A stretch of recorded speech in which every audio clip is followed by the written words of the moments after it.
Hi hello ಎಲ್ಲರಿಗೂ ನಮಸ್ಕಾರ. AJ ವ್ಲಾಗ್ಗೆ ಸ್ವಾಗತ. ನಾನು ಚಂದ್ರಿಕಾ. ಈಗ ಆಲ್ಮೋಸ್ಟ್ ದಸರಾ ಹಬ್ಬ ಆಚರಣೆ ನಡೀತಾ ಇದೆ. ಎಲ್ಲರ ಮನೆಯಲ್ಲೂ 9 ದಿನಗಳ ಕಾಲ ಹಬ್ಬನ ಆರಂಭ ಮಾಡಿದ್ದಾರೆ. ಬಟ್ ನಾನು ಸ್ವಲ್ಪ ಆರೋಗ್ಯದ ಸಮಸ್ಯೆಯಿಂದಾಗಿರ್ಬೋದು ಮತ್ತು ಪರ್ಸ್ನಲ್ ಪ್ರಾಬ್ಲಮಿಂದ 9 ದಿನಗಳ ಕಾಲ ಪೂಜೆನ ಮಾಡಲಿಕ್ಕೆ ಆಗಿರಲಿಲ್ಲ.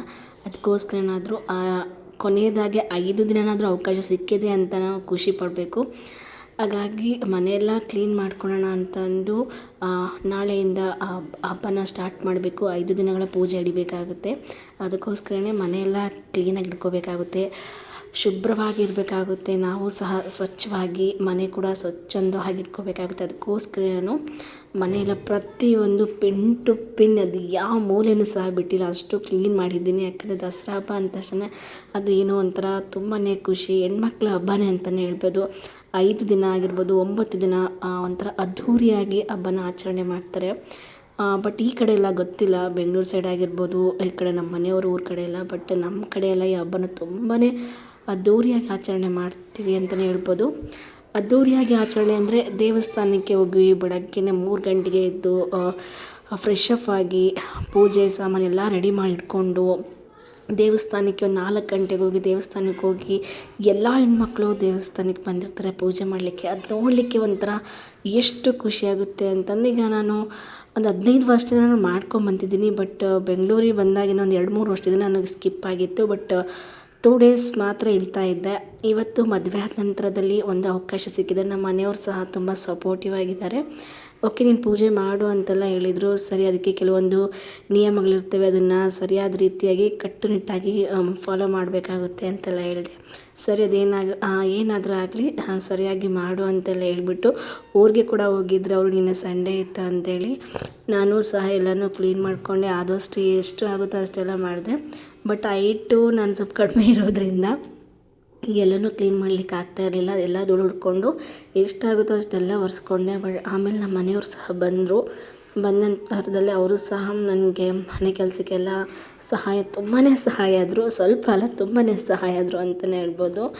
ಇನ್ನೇನು ಇವತ್ತೆಲ್ಲನೂ ಸಹ ತುಂಬ ಚೆನ್ನಾಗಿ ಎಲ್ಲನೂ ಕ್ಲೀನ್ ಮಾಡ್ಕೊಂಡಿದ್ವಿ. ಇಬ್ಬರು ಸಹ ಅನ್ಯೋನ್ಯತೆಯಿಂದ ಎಲ್ಲನೂ ಏನೇನು ಮಾಡ್ಕೋಬೇಕು ಎಲ್ಲನೂ ಮಾಡ್ಕೊಂಡಿದ್ದೀವಿ. ಇವತ್ತು ಈವ್ನಿಂಗ್ ಮತ್ತೆ ನಾವು ಪೂಜಾ ಸಾಮಾನು ತೊಗೊಂಬರ್ಲಿಕ್ಕೆ ಹೋಗಬೇಕು. ಅವರು ಸಹ ಪಾಪ ನನಗೆ ಹೆಲ್ಪ್ ಮಾಡಲಿಕ್ಕೋಸ್ಕರ ಹುಷಾರಿಲ್ಲ ಅಂತ ಇದ್ರೂ ಸಹ ನಾನು ಕೆಲಸ ಎಲ್ಲ ಮಾಡಿಕೊಂಡೆ. ಆದ್ರೂ ಸಹ ಪಾಪ ಅವ್ರು ನನಗೋಸ್ಕರನೇ ಒಂದು 12:30-1 ಗಂಟೆವರೆಗೂ ನನ್ನ ಜೊತೆ ಕೆಲಸ ಮಾಡಿದರು. ಮನೆ ಕೆಲಸ ಅಂತ ಬಂದಾಗ ಸಂಪೂರ್ಣವಾಗಿ ಎಲ್ಲನೂ ಕ್ಲೀನ್ ಮಾಡಬೇಕಾಗುತ್ತೆ. ಆದ್ದರಿಂದ ಒಬ್ಬರಿಂದ ಅದು ಸಾಧ್ಯ ಆಗೋದಿಲ್ಲ. ಒಬ್ಬರಿಂದ ಮಾಡ್ಬೋದು, ಅದಾದರೆ ಒಂದು 2-3 ದಿನ ಆದರೂ ಟೈಮ್ ಹಿಡಿಯುತ್ತೆ. ನಾನಿವತ್ತು ಕೆಲಸಕ್ಕೆ ಬೇರೆ ಹೋಗಲೇ ಇಲ್ಲ ನಾನು. ಬಟ್ ಟ್ರೈನಿಂಗ್ ಇತ್ತು.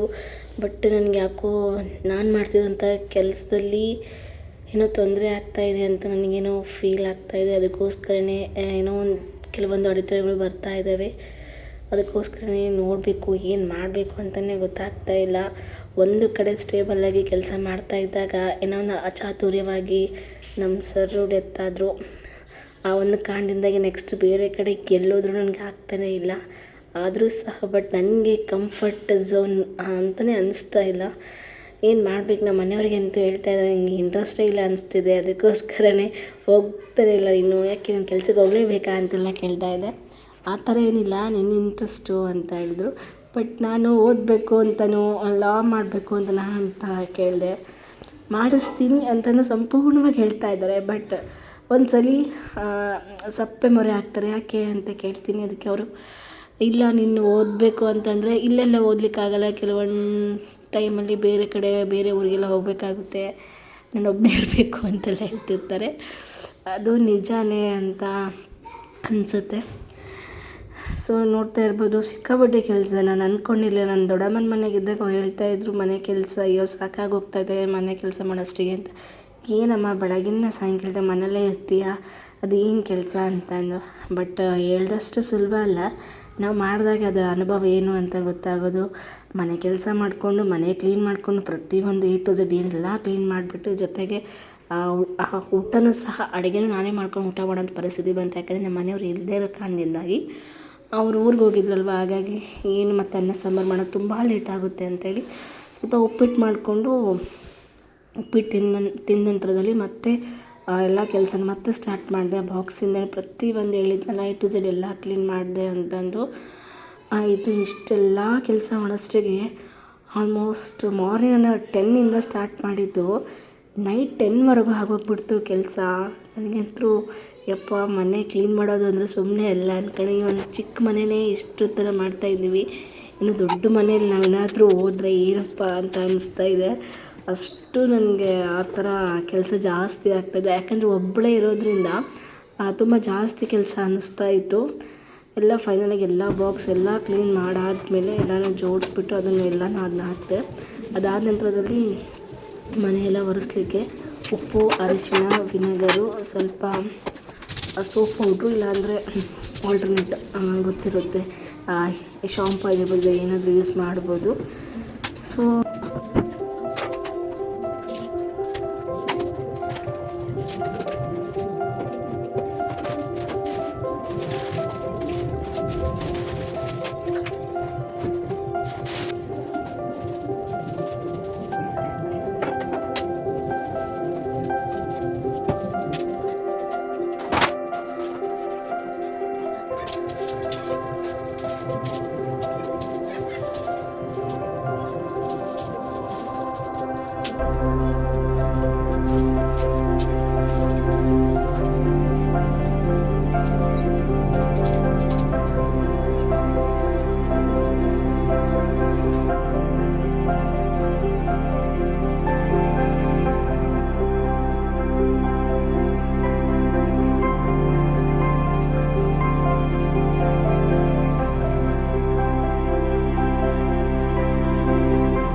ನೋಡಿದ್ರಲ್ಲ, ಇದಿಷ್ಟು ದಸರಾ ಹಬ್ಬಕ್ಕೆ ನಾವು ನಮ್ಮ ಮನೇನ ತುಂಬ ಸರಳವಾಗಿ ತುಂಬ ಸ್ವಚ್ಛವಾಗಿ ಮಾಡಿದ್ದೀವಿ, ನಾನು ನನ್ನ ಹಸ್ಬೆಂಡ್ ಸೇರಿಕೊಂಡು. ಇದಾದ ನಂತರದಲ್ಲಿ 2 ಡೇಸಿಂದ ಎಲ್ಲ ಕೆಲಸ ಎಲ್ಲನೂ ಅದಾದ ನಂತರದಲ್ಲಿ ಮನೇಲಿ ಸ್ವಲ್ಪ ಶಾಂತಿ ನೆಲೆಸಲಿ ಅಂತಂದು ಈ ಒಂದು ಟಿಪ್ಸ್ನ ಯೂಸ್ ಮಾಡಿದ್ದೀನಿ.